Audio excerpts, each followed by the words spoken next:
नमस्कार दोस्तों, life in life के एक और एपिसोड में आपका फिर स्वागत है।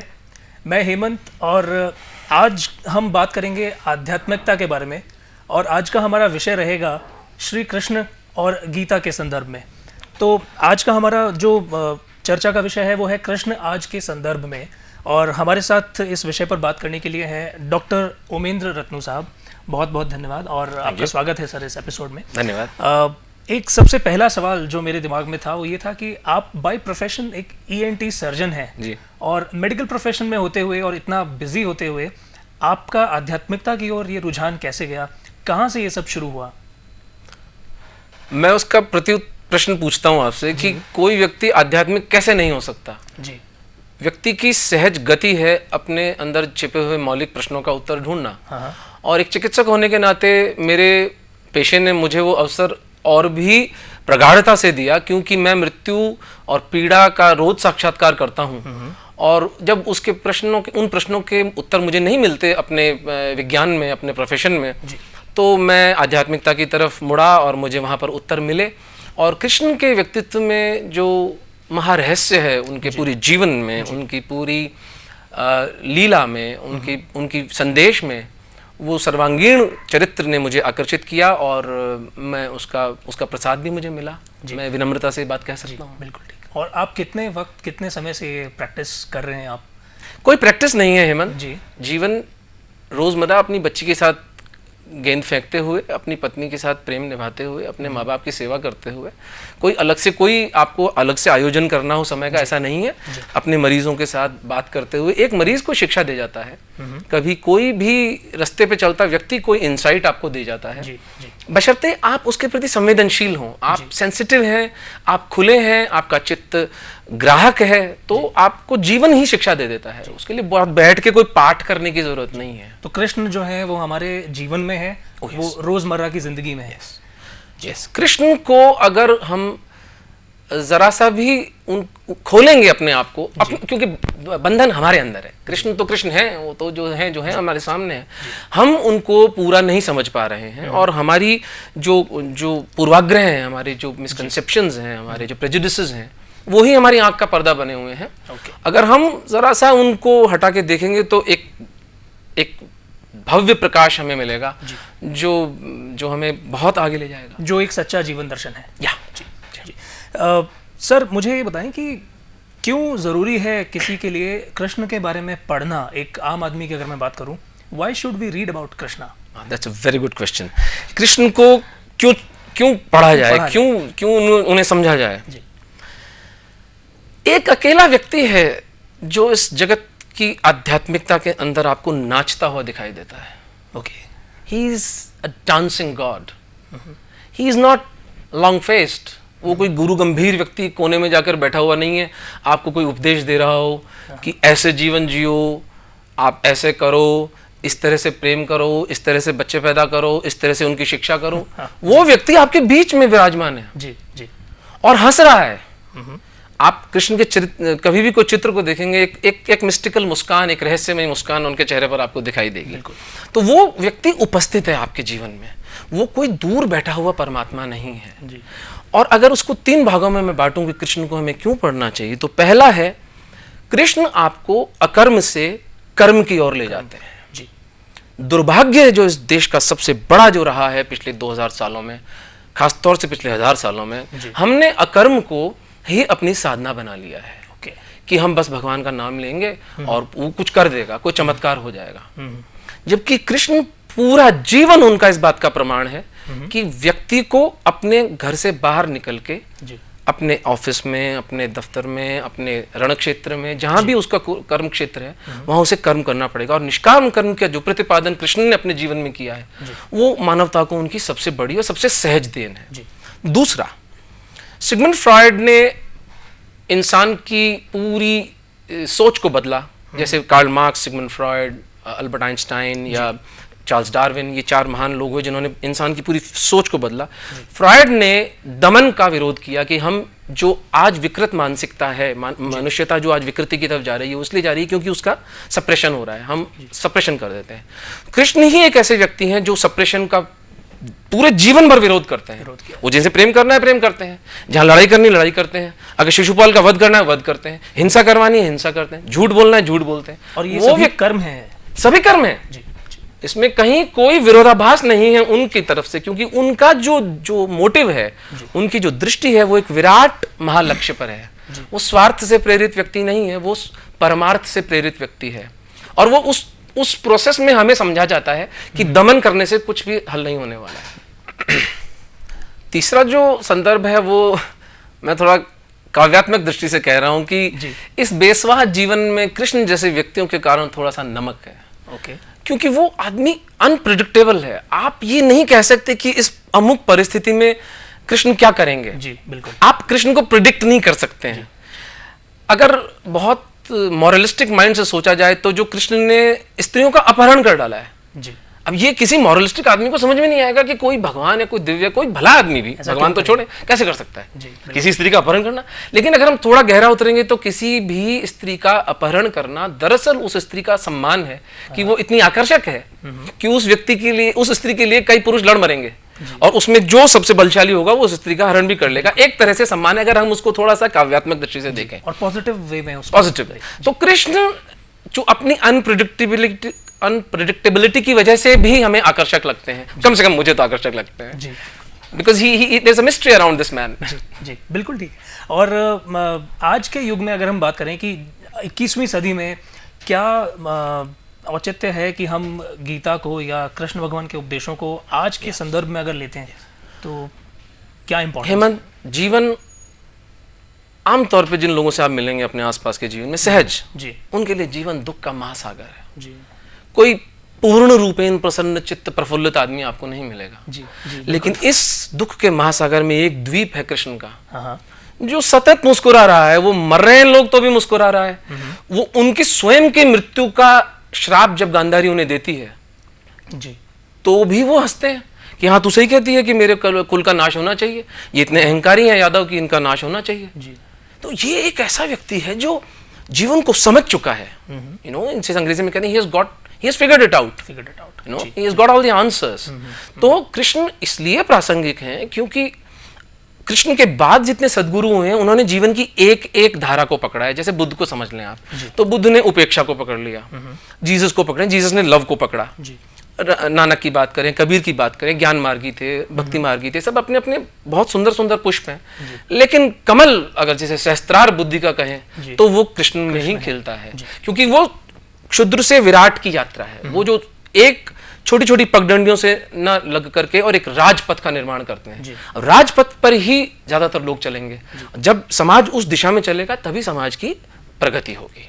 तो 21वीं सदी में जब इतने तनाव में, इतने दुख में, इतने क्लेश में हम जी रहे हैं, अच्छी बात यह हुई है कि हम लोग पदार्थ की तरक्की पर आ पहुंचे हैं। मटेरियल प्रोग्रेस जितनी होनी थी हो चुकी है। अब उसमें क्वांटिटेटिव इंप्रूवमेंट हम भले ही से कर लें, गुणात्मक क्वालिटेटिव कोई चेंज ज्यादा आने वाला नहीं है।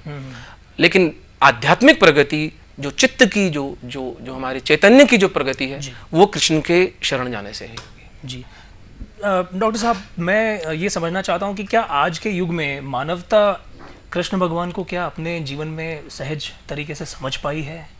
क्या हमने वाकई कृष्ण को पा लिया है? मैं बात कर रहा हूँ 21वीं सदी की। ये एक दुखती रग है मेरी जी। नहीं, हम कृष्ण को नहीं समझ पाए हैं, और मैं थोड़ा कड़वा भी बोलूंगा इस पर। न सिर्फ हम कृष्ण को समझ नहीं पाए हैं, बल्कि हमने कृष्ण की हत्या की है। अच्छा। ये एक थोड़ा कड़वा शब्द है और थोड़ा स्ट्रॉन्ग वर्ड्स हैं। जैसे हमने जीसस की हत्या की थी। जी। जीसस को तो हमने स्थूल तरीके से सूली पर लटका के मारा था। जी। लेकिन कृष्ण को हमने वृंदावन, मथुरा और अपने मंदिरों में बंद करके मारा है, क्योंकि हमने उनका एक देवता बना दिया है। मैं आज इस टॉक में जो बात करूंगा आपसे, वो कोई भी उनके देवत्व के बारे में नहीं करूंगा, वो उनके मानवीय पहलू के बारे में बात करेंगे। क्योंकि जब तक हम उनके मानवीय पहलू से हम रूबरू नहीं होते हैं, जब तक हम उसको नहीं समझते और उसको आत्मसात अपने जीवन में नहीं करते, तब तक कृष्ण की क्या सार्थकता है? कोई रेलेवेंस नहीं है। कोई एक आदमी का महिमा मंडन कर रहे हैं, आप बैठ के किताबें लिखते रहिए, उसके ऊपर हजारों किताबें लिखी गई और हजारों लिख दी जाएंगी। तो कृष्ण की हत्या की है इस समाज ने, क्योंकि हमने कृष्ण को भगवान बना के बिठाया है। और कृष्ण का भगवान रूप प्रकट होगा। मैं ये नहीं कह रहा हूं कि कृष्ण भगवान नहीं है, लेकिन कृष्ण की भगवत्ता का अनुभव एक यात्रा के बाद होगा। कृष्ण को यदि आप भगवान मान के बैठ गए तो आप कृष्ण से चूकेंगे। और दूर चले जाएंगे हम उनसे। दूरी हो गई क्योंकि आप तो भक्त हो गए, जी। वो भगवान हो गया। अब आप नीचे हैं, वो ऊपर है, अब उसके बीच में बस मंदिर में जाके घंटे बजाते रहिए। बस जी। कोई प्राप्ति, निज चेतना का कोई रूपांतरण नहीं, कोई संभावना ही हमने समाप्त कर दी जिस दिन हमने भगवान बना के कृष्ण को वहां बिठा दिया। अगर हम कृष्ण को अपने जीवन में रखते जी। कि कृष्ण ने डिप्लोमेसी भी की, कृष्ण ने प्रेम भी किया, कृष्ण ने लड़ाई भी लड़ी, हाँ। तो कृष्ण को हम समझते और फिर हमारा जो समकालीन सामाजिक जीवन जो है वो भी सुगंधित होता, वो इतना दुर्गंध युक्त नहीं होता। हमारी राजनीति भी अच्छी होती, हमारी डॉक्टरी भी अच्छी होती, हमारे इंटरेक्शंस थोड़े क्वालिटेटिवली अच्छे कैटेगरी के होते। जी सर, कृष्ण भगवान के संदर्भ में अगर मैं देखूं तो उनसे संबंधित कोई साधक संघ आज तक मैंने नहीं देखा ना सुना। अगर मैं कहता हूं कि महावीर जी के बारे में देखें तो जैन धर्म की स्थापना उन्होंने की थी। भगवान बुद्ध की अगर बात करें तो बौद्ध धर्म उन्होंने स्थापित किया, और आज जो कि आज के युग में है भी। तो कृष्ण भगवान से संबंधित कोई ऐसा साधक संघ या कोई धर्म मैंने आज तक नहीं देखा। इसका क्या कारण है? बहुत अच्छा प्रश्न उठाया आपने Hemant. Thank you sir. Krishna के साधक संघ का निर्माण इसलिए नहीं हो सकता क्योंकि हमें उस युग में जाना होगा। लगभग 5000 साल पहले जब कृष्ण हुए थे तो वो युग एक उन्नत युग था। आप देखें पितामह भीष्म अपने आप में एक कद वाले व्यक्ति हैं। विदुर, कृपाचार्य, जितने भी ये क्षत्रिय हैं, पांडव, इवन दुर्योधन तक भी एक प्रज्ञावान व्यक्ति साबित होता है। एक उनके जीवन का एक पहलू अगर हम छोड़ दें कि उन्होंने इतनी हिंसा की और इतना उपद्रव किया सिंहासन के लिए, तो भी दुर्योधन भी इतना निम्न कोटि का व्यक्ति नहीं है। तो जिस समाज में कृष्ण फिरे हैं, विचरे हैं, वो समाज एक उन्नत समाज था। तो उस वक्त कोई उनका पिछलग्गू बनने को कोई संभावना नहीं नजर आती है। दूसरा, कृष्ण का जो पूरा चरित्र है वो एक निरअहंकारिता का चरित्र है। वो स्व से प्रेरित नहीं है। कृष्ण प्रेरित है दिव्य से, जो डिवाइन है। तो जो डिवाइन से जो प्रेरित होता है व्यक्ति, उसकी कोई रुचि नहीं होती है कि लोग उसको फॉलो करें। लोग उसे फॉलो करें न करें वो लोग जाने। वो व्यक्ति अपनी स्फूर्त प्रेरणा से जीवन जीता है जी। और जैसे मैंने आपको पहले कहा था कि वो व्यक्ति आपके बंधे बनाए पिटे पिटाए पैटर्न में फिट नहीं होगा जी। इसलिए आम 90% लोग तो उसे समझ ही नहीं पाएंगे। इवन कृष्ण के जीवन में शिशुपाल हुए या जरासंध, ये ऐसे लोग थे जिन्होंने कृष्ण का भयंकर विरोध किया जी। और कृष्ण को लड़ाइयां लड़ी कृष्ण से। जिस कृष्ण को हम आज भगवान बन के पूज रहे हैं, उस वक्त उनके दुश्मन थे बकायदा। वो एक उन्नत समाज था जहां पर कृष्ण की पिछलग्गू बनना किसी को स्वीकार नहीं था। इवन उनको जो उनको प्रेम करते थे उनके लिए भी। ये बात की घटना है कि बुद्ध के समय समाज का इतना ह्रास हो गया कि एक बुद्ध उठा तो हजारों लोग उनके पीछे चल पड़े, क्योंकि उन्हें वहां आशा की किरण नजर दिखाई दी। खुद के अंदर इतना अंधेरा था कि बुद्ध की रोशनी उन्हें आकर्षित किया। ऐसी ही घटना महावीर के साथ घटी, सबके साथ घटी, फिर नानक, कबीर, फरीद, पलटू, सबके साथ। सर, क्या हम आज के युग में कृष्ण को लेकर कुछ डिफेंसिव हो जाते हैं? अगर मैं कहूँ कि अगर एक छोटा सा सोच है कि अगर भगवान कृष्ण चाहते तो महाभारत का जो युद्ध हुआ वो टाला जा सकता था। अगर वो अपना उपदेश कुछ इस प्रकार देते कि महाभारत का युद्ध होता ही नहीं, तो कुछ ऐसे लोगों की सोच है। तो क्या हम बहुत डिफेंसिव हो गए हैं कृष्ण भगवान को लेकर के? इस प्रश्न को बहुत अच्छा प्रश्न उठाया आपने। इसको दो हिस्सों में बांट देते हैं। एक तो युद्ध की एक अलग बात मैं करूंगा आपसे जी। लेकिन कृष्ण के बारे में हम डिफेंसिव हैं। कृष्ण के संबंध में हम बिल्कुल डिफेंसिव हैं क्योंकि कृष्ण को हम समझ ही नहीं पाए हैं। जब हम समझ नहीं पाए तो हमारे बच्चों को भी हम उस पर लीपापोती ही करेंगे कि कृष्ण भगवान है। भाई भगवान लीला करते हैं, चुटकी उंगली पे गिरिराज का पर्वत उठा लेते हैं, द्रौपदी की साड़ी बढ़ा लेते हैं। ये सब प्रतीकात्मक चीजें थी, लेकिन इन प्रतीकों को तो हमने भुला दिया है और हम चमत्कारों में खो गए हैं। एक सीमित ज्ञान है जो हम आगे से आगे बांटते चले जाते हैं। इन्वेस्टिगेशन नहीं हो रहा है कि कृष्ण दरअसल कह क्या रहे हैं। एक दृष्टि तो ये भी है कि कृष्ण ने द्रौपदी की साड़ी वाड़ी नहीं बढ़ाई थी। कृष्ण ने उस दिन द्यूत सभा में कुछ ऐसा किया था, कोई तर्क ऐसा दिया था कि वो साड़ी खींचने की बात ही समाप्त हो गई थी। अच्छा। मतलब ये बात, हम तो चमत्कारों में खोए हुए हैं, तो हम कृष्ण को वहां बिठा रखा है हमने। अगर हम कृष्ण की ये बात समझ पाए कि वो कुछ तर्क लाए थे ऐसा, तो वो तर्क हमारे डे टू डे लाइफ में हमारे लिए उपयोगी हो सकता है। जी। सो सर, यहाँ भगवान कृष्ण को या गीता का जो संदेश है, क्या हम अपनी निजी जिंदगी में रोज़मर्रा की जो लाइफ है, डेली लाइफ जिसे हम कहते हैं, कैसे समझें और कैसे उसको ढालें? मैं यहाँ पे बात करूँगा खासकर बच्चों के लिए कि पेरेंट्स उस शिक्षा को बच्चों में किस तरह से प्रदान करें, वो शिक्षा बच्चों के जीवन में, ताकि उनकी लाइफ में कुछ इम्प्रूवमेंट आ सके? ईमानदारी से। जी। आप ईमानदार हैं, आप समझ रहे हैं कि जीवन में सिर्फ शांति ही नहीं, युद्ध भी जरूरी है। केवल सृजन ही नहीं, संहार भी आवश्यक है। जी। केवल प्रेम ही नहीं, घृणा भी अपना स्थान रखती है। जी। यदि हम इस सम्यक बुद्धि के साथ कृष्ण की चेतना को समझते हैं, तो हम अपने बच्चों को इस जीवन के विरोधाभासी समझ का प्रसाद दे सकते हैं। लेकिन हम खुद कोरे हैं, हम खुद रीते हैं, हमारी मूढ़ता प्रगाढ़ है बिल्कुल, और उस जड़ता में हम स्थित हैं बिल्कुल, और ये पूरा समाज उसके अंदर जकड़ा हुआ है। तो हम अपने बच्चों को कृष्ण की जो मौलिक जो संदेश है वो नहीं दे पाएंगे। हम ऊपर ही जो उनके जीवन में घटनाएं घट रही है, घटनाओं को पकड़ लेंगे। जो उनके पीछे जो इशारा है कृष्ण का, जो सार है, जो जीवन की दिशा है, जो जीवन का ऊर्ध्व गमन है, वो हम चूक जाएंगे। तो पहली चीज हमें ईमानदारी से कृष्ण को आत्मसात करना पड़ेगा कि ये व्यक्ति युद्ध भूमि में जहां आदमी कटने वाले हैं, गर्दनें कटेंगी, हाथ कटेंगे, बड़ा विभत्स काम होने वाला है, विभत्स कर्म होने वाला है, वहां ये आदमी एक आदमी, क्योंकि अगर हम स्थूल बुद्धि से सोचे तो जो अर्जुन जो कह रहा है बिल्कुल सही कह रहा है जी। इतना मैं तो नहीं मारूंगा, ये मेरे दादा दादी है, इनको बच्चों इनको कैसे मारूंगा मैं? कृष्ण कहते हैं तुझे इनको मारना पड़ेगा, क्योंकि ये तेरा नियत कर्म है, डेस्टिनी, भगवान की पुकार तुझे यहां तक लाई है, और तू इससे पीठ नहीं फेर सकता। अब ये तेरा स्वाभाविक कर्म है, तुझे करना पड़ेगा। जिस दिन हम एक समाज के रूप में इस बात को समझ पाएंगे, उस दिन हम अपने बच्चों को भी शायद युद्ध की महत्व समझा पाएंगे, जीवन के विरोधाभासों का महत्व समझा पाएंगे। जी। आज की इस पृष्ठभूमि को देखते हुए, जैसा कि मैं आपसे पहले भी पूछ चुका हूँ कि कोई एक संदेश जो आप देना चाहें, चाहे वो एक आम आदमी के लिए हो, चाहे पेरेंट्स के लिए हो, या बच्चों के लिए हो, कि आज के संदर्भ में कृष्ण को कैसे समझें और अपने जीवन में कैसे ढालें, तो आपका एक बॉटम लाइन मैसेज क्या रहेगा? बॉटम लाइन मैसेज है योग कर्मसु कौशलम। जी। योग क्या है?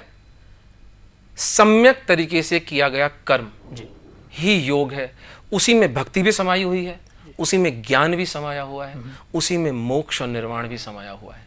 सम्यक कर्म करो, कर्म से पीठ मत मोड़ो, अपना कर्म करो, अनासक्त होकर करो, भक्ति और प्रेम में स्थित होकर करो, कृष्ण के चरित्र को समझकर करो, मुक्त हो जाओगे।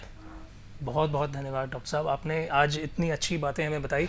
और मैं तो ये समझूंगा कि एक आम आदमी अगर अपने जीवन में कृष्ण को सिर्फ और सिर्फ एक तरीके से उतार ले कि अपना कर्म पूरी ईमानदारी से करे, और जितने भी रस हैं, भक्ति, प्रेम, ज्ञान, बोध, उन सभी की तरफ बराबर अपना ध्यान लगाए रखे, तो मैं मानता हूँ कि एक आम आदमी के जीवन में कृष्ण और गीता का सही सार्थक तरीके से उत्सर्जन हो पाएगा। बहुत बहुत धन्यवाद साहब, आपने आज इतनी अच्छी बातें हमारे इस कार्यक्रम में बताई। दोस्तों, लाइफ इन लाइफ के इस एपिसोड में इतना ही। मैं आपसे इजाज़त चाहूँगा और अगले एपिसोड में फिर मिलेंगे किसी एक अच्छे उद्देश्य के साथ। धन्यवाद।